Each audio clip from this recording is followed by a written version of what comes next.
Hello and welcome to Your Questions Answered with Father Gruner. I'm John Veneri. As you know, in this program, we take your questions. Father Gruner answers them. We have discussions about them. And we want you to please keep those questions coming to us, questions@thefatimacenter.com. That's the email. The question today is, I have met many traditional Catholics who use Fatima and the need for the consecration of Russia as an excuse to really do nothing. They say they think that if the world will not be converted without the consecration of Russia, then it will be pointless, and that the godless, globalists, and secularists will not tolerate a traditional Catholic state, and no one will convert. How do you think I should respond to them? Well, I presume that these so-called traditional Catholics actually believe in heaven and hell, so that they have a personal accounting to make to God. So they've been given a grace to know about the great grace, the great mercy, the great message, and the great promise of Our Lady, and they're not going to lift a finger to try and bring this about, then, I don't know how someone can say, oh, I believe that the consecration needs to be done, it's not been done, and so we have to do nothing. No, God's not going to do this consecration, the Pope's not going to do this consecration unless some people do something beside the Pope. The Pope's not going to do it. Our Lord first of all says, pray for the Holy Father.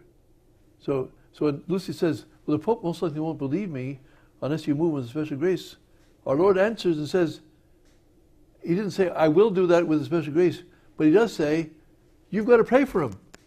So if you don't pray for him, the obvious understanding is he's not going to do it.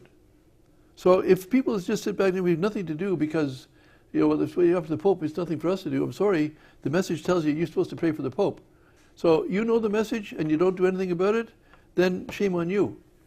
I think one of the things this man is getting at, or this person, I don't know if it's a man or not, is getting at is that the people, certain people will just say, well, we really can't, fight for the good in society because society is completely corrupt and it's going to get more and more completely corrupt until the consecration comes. And so, well, I think it's St. Pius X or whoever it was, a number of famous people said, the only thing necessary for the triumph of evil is for good men to do nothing.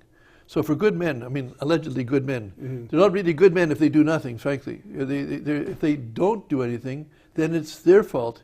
Just as St. Felix I, Pope Felix said, the only thing, if you can defend the truth and you don't, you are part of you're causing part of the lie. So we have the obligation to uphold the truth. We have the obligation to let and also we know full well that our efforts alone are not going to bring about the social kingship of Christ without the consecration of Russia. But that doesn't mean we do nothing to further the social kingship of Christ. First of all, we have to know it, teach it to others, and then implement it even on a small scale in any way we can. Yeah. Well, obviously, if every man in an army said, well, I'm not going to win this war, therefore I'm not going to do anything, then obviously that army is not going to go anywhere or win any victories or defend any country. Everyone has to do their part. And so whether it's an army or whether it's, these people, I presume, have a job, and they say, well, I'm not the president of this company, I'm not the vice president, I'm not the guy who's, or for airline passengers, well, I don't fly the plane, so I don't have to sell my tickets. I don't have to be a steward. The pilot does the flying. Everything else doesn't count. It doesn't work that way, obviously. Well, this just reminded me now of what Douglas Hyde talked about, because Douglas Hyde was a communist, and after he converted to Catholicism, he talked about their tactics. And what the communists did is, just suppose you worked at a factory. If you became a communist, the communists didn't say, okay, well, you have to leave your job in the factory and then you have to go and run for political office because that's the only way you're going to effect a sort of change. They said, no, we want to use you there where you are. Yeah. You are in the factory. First of all, you should become a good worker. You should become a well-respected worker so that when you talk, people listen to you. And then spread the communist message just by means of conversation and talking about daily events and things like that, and bringing communism in that way. There's no and Douglas Hyde said there's no reason why Catholics can't do that. Not to promote communism, but to promote the teaching, to promote the truth. Yes. So he said we didn't have them running for office. We didn't have them becoming political leaders. we used everybody where they were. And really, that is the grace we're supposed to have at confirmation. Yes. To live as Catholics where we are, and to just, a lot of times a Catholic can be a very strong influence just by what I choose to do and what I choose not to do. They start telling an off-color joke here, and I just kind of walk away from it. And you show your witness that way, and that has an effect.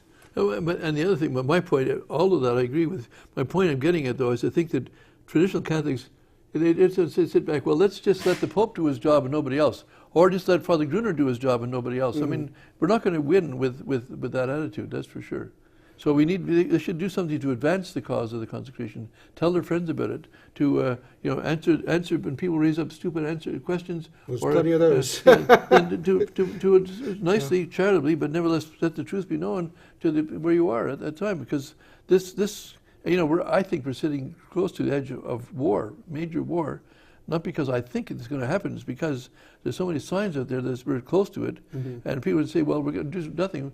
You do nothing, I'll tell you, we're going to have the annihilation of nations. You might be along with it, I might be along with it too, in that annihilation of nations, but if we do nothing with it, then we will have eventually we will have but the globalists and the secularists, on the other hand, they're not almighty. If we have an army of people praying the rosary, Our Lady loosely says, just praying the rosary for the consecration, no problem in the world, including the problem of getting the Pope to obey Our Lady and the bishops to obey Our Lady is a problem. To get them to obey, pray the rosary, have a rosary crusade for that. We've had several million, and there are changes in Russia. There are changes going on in Russia, and I believe it's because of the rosary crusades, but we need to have more to make the thing happen. So, this is a big topic, but we do what we can in every area, especially promoting the Fatima message and also exercising a Catholic influence anywhere we are. So that's it for this program, and we will see you on the next broadcast. Thank you.